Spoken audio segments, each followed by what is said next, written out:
Record. Hah, bentar ya.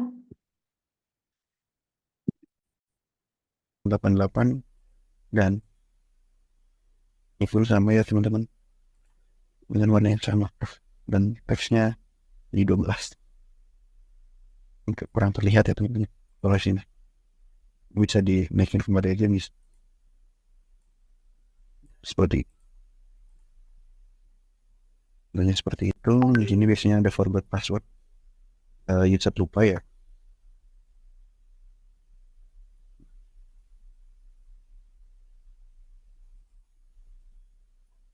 Nah, seperti ini sampai 2012.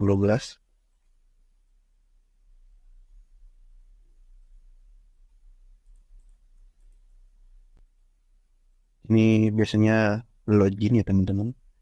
Tadi sini kita sesuaikan kembali jadi 10. Terus warna dengan warna yang berbeda ya teman-teman kita kasih. Ataupun karena ini hanya warframe saja, bisa menggunakan warna yang sama ya teman-teman. Itu. Oke, jadi seperti ini.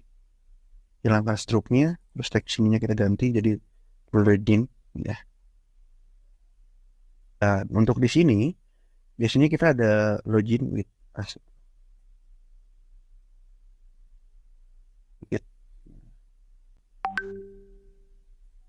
Kita menggunakan tulis saja.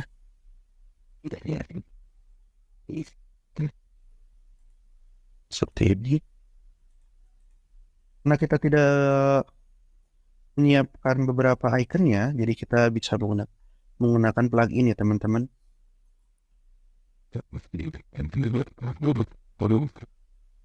Nah, saya akan menggunakan plugin yang namanya Icon Egg ya teman-teman. Kebutuhan icon kita seperti Google, Facebook, terus mungkin Apple ID dan sebagainya, Outlook dan sebagainya ya teman-teman. Kita sesuaikan dulu warna ininya. Seperti ini. Email. Ini menggunakan Gmail ya teman-teman. Email. Karena di sini masih default warnanya, jadi kita tidak usah menggunakan warna aslinya, bahkan warna abu saja teman-teman. Saya bisa menggunakan yang ini mungkin ya. Terus di sini kita cari lagi.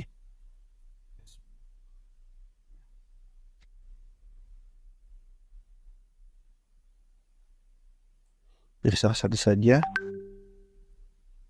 Terus menggunakan Outlook ya teman-teman.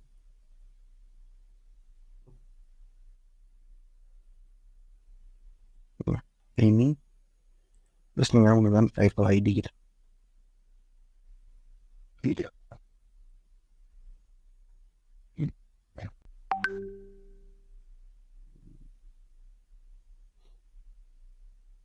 Kita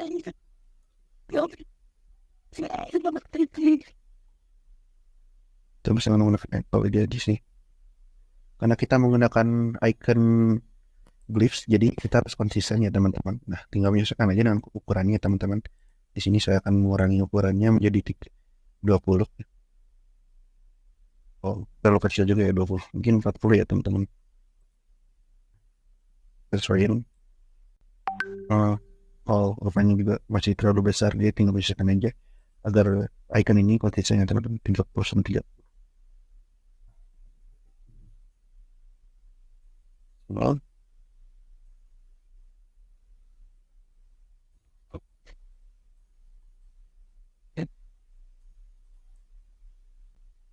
Nah, seperti ini ya teman-teman.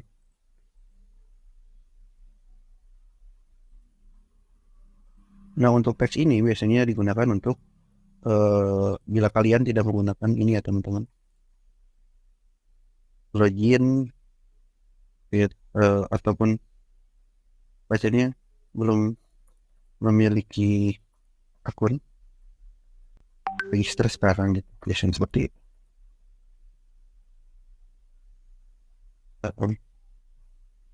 Eh, mungkin ada perbedaan bahasa ya teman-teman. Nanti jadi kalian tinggal menyesuaikan aja dengan bahasanya ya.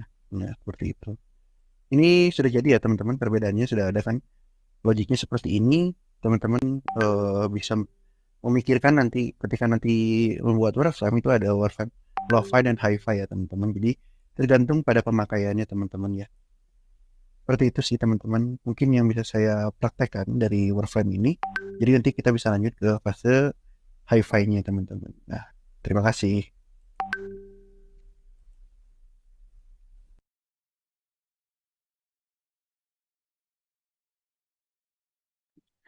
Sekilas tentang bikin wireframe ya guys, udah paham kali ya karena kan ada videonya gitu. Jadi atau enggak sebenarnya videonya nggak hanya di situ aja sih yang tadi kalian lihat, banyak banget tuh di YouTube kalau mau nyari-nyari video wireframe gitu. Ada yang mau ditanyain guys?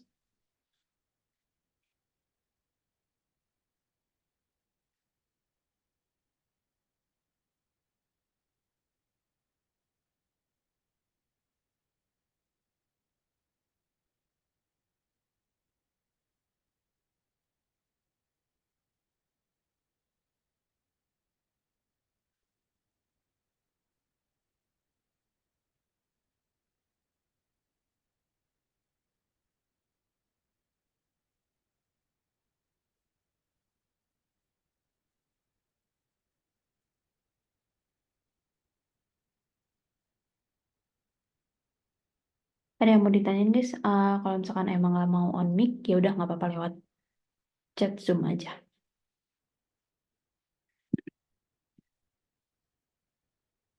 Oh, enggak gini. Hi-Fi itu udah dikasih warna. Yang tadi videonya itu adalah video bikin wireframe gitu. Video bikin wireframe ya, jadi masih abu-abu. Kalau Hi-Fi itu udah ada yang berwarna kok. Plus gambar ya, plus semuanya sih icon dan lain-lain.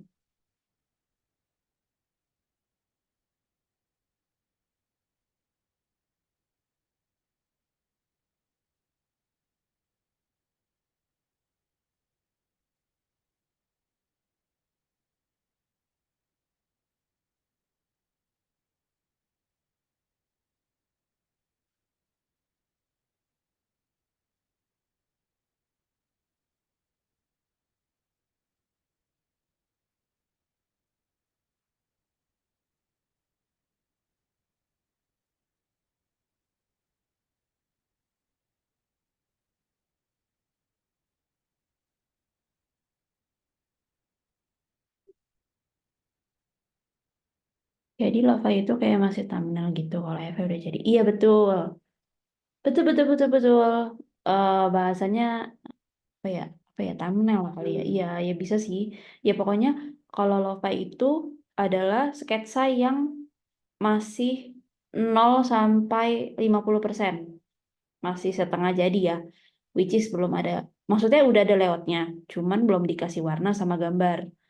Itu jadi kan berarti masih 50%. Nah, kalau hi-fi itu adalah sketsa yang sudah jadi 80 hingga 100%. Kayak gitu.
Ada lagi yang mau ditanyain?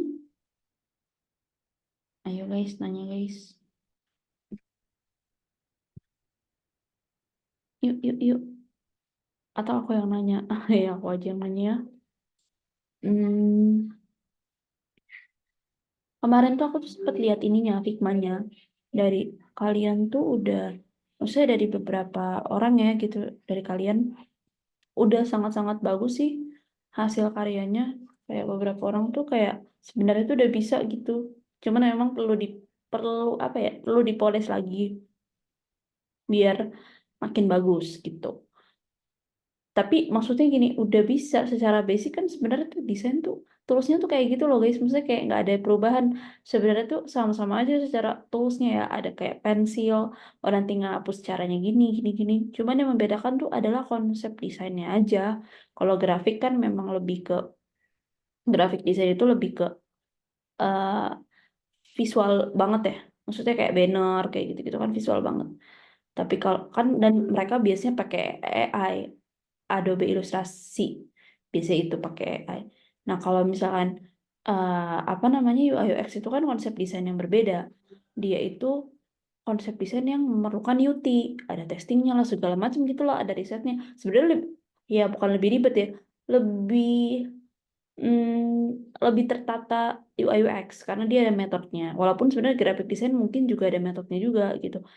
Cuman kalau ini tuh UI UX tuh luas banget gitu loh, karena mempelajari psikologi manusia kan, karena di riset kan ada psikologi manusia juga.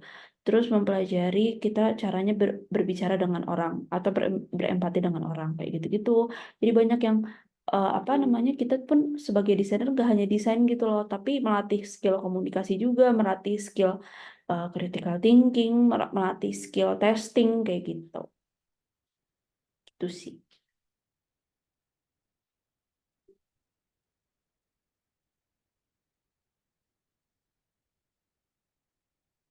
yang mau ditanyain.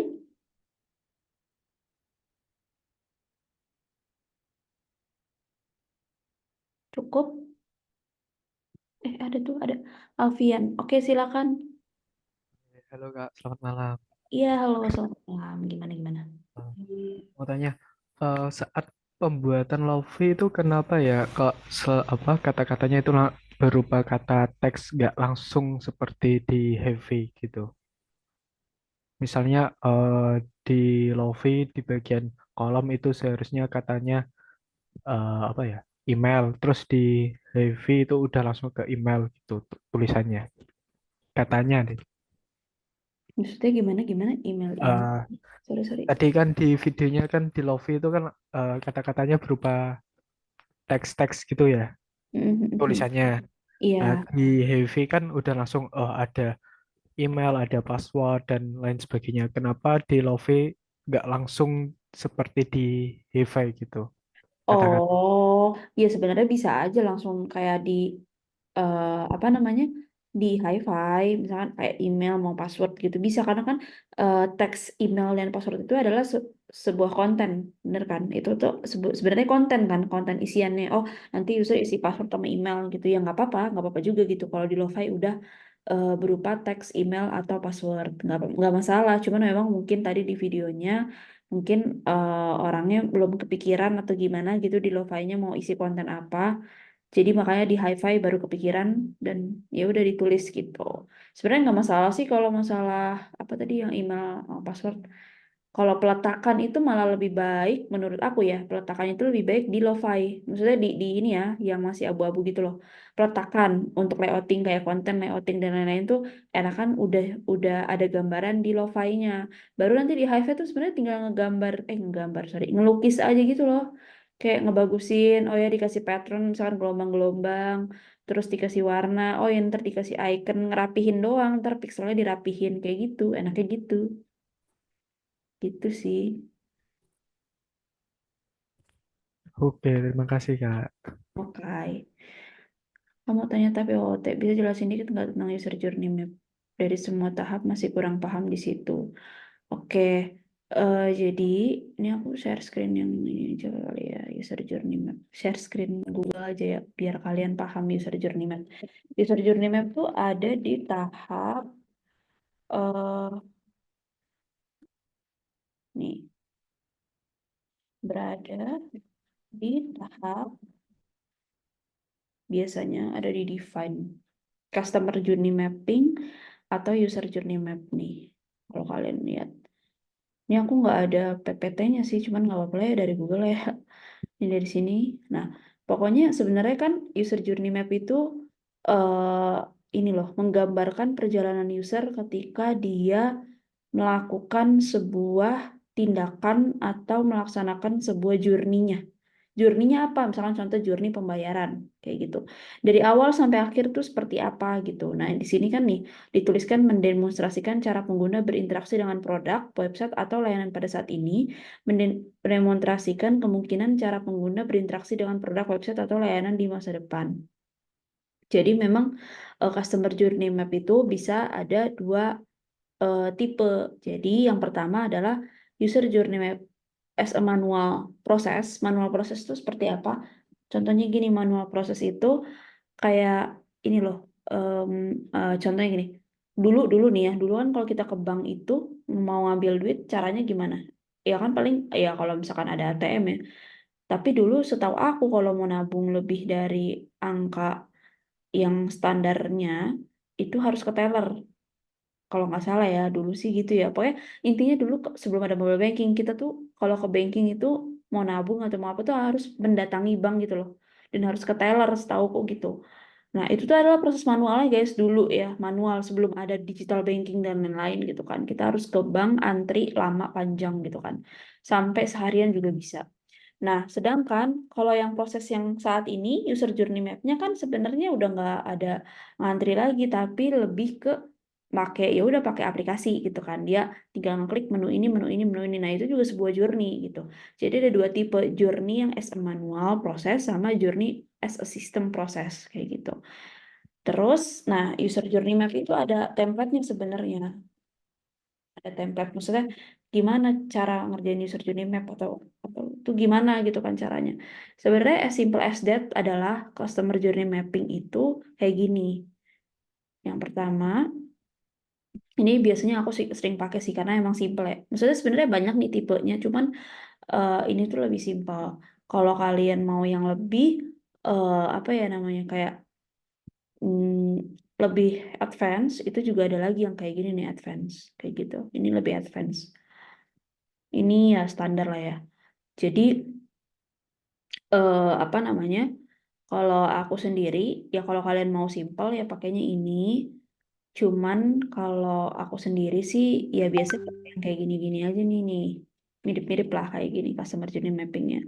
Jadi eh, yang pertama yang sangat penting itu adalah tahapan-tahapan guys. Ketika bikin journey mapping itu harus ada spesifik usernya siapa. Spesifik user didapat dari user persona. User personanya siapa, skenario-nya apa, dan goals-nya apa. Nah, terus ada fasenya. Fasenya tuh apa? Fasenya misalkan contoh di sini fase fase dia ini ya. Ketika dia mau ini apa sih?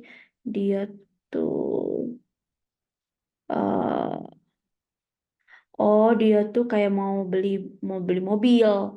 Nah, ketika mau beli mobil dulu itu, maksudnya bukan dulu ya, yang manualnya.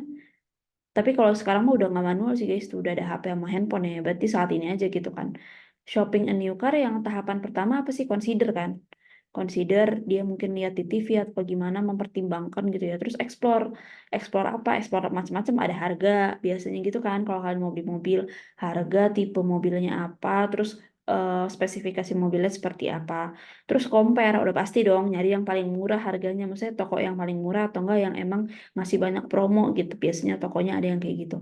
Terus dites lah, pastilah namanya udah beli mobil dites. Abis itu negosiasi, tetap lah ya, walaupun dengan harga situ kita sebagai umat-umat kaum mendang-mending kan maksudnya kayak bisa nggak ya dinego dikit kayak gitu. Itulah biasanya orang Indonesia kan begitu ya. Jadi, nah itu tuh tahapannya yang ini nih tahapan. Nanti di yang ketiga itu ini apaan Kak? Ini tuh adalah perasaannya dia atau hal apa yang dia katakan di tiap prosesnya. Jadi misalkan ini contoh, oh dia seneng, oh berarti naik nih tinggi. Sebenarnya bisa pakai garis atau enggak bisa pakai emotion. Emotion tuh kayak gini. Nih emotion experience-nya tuh baik apa enggak. Kalau misalkan dia cemberut berarti jelek kan di tahapan itu. Gitu. Jadi per tahapan harus ada experience-nya atau enggak apa mukanya dia atau enggak bukan mukanya dia siapa sih namanya? Dia tuh ngerasain apa sih? Dia tuh seneng enggak gitu. Nah, habis itu eh selanjutnya adalah opportunity. Ya, loading bentar guys. Opportunity. Opportunity itu apa? Opportunity itu ya, bentar aduh.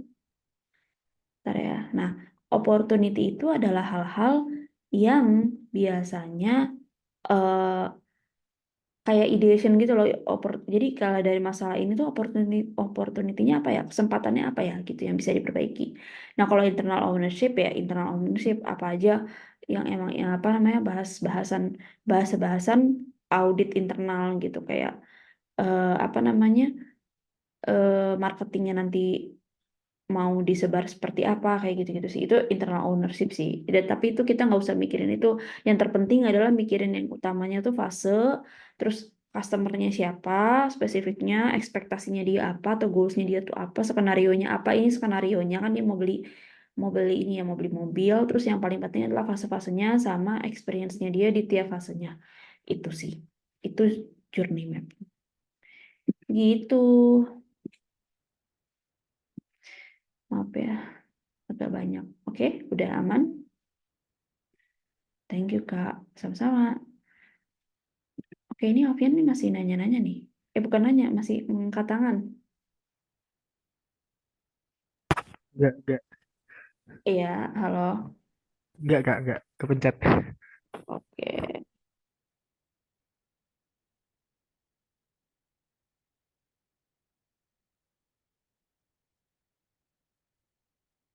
siap, siap, siap.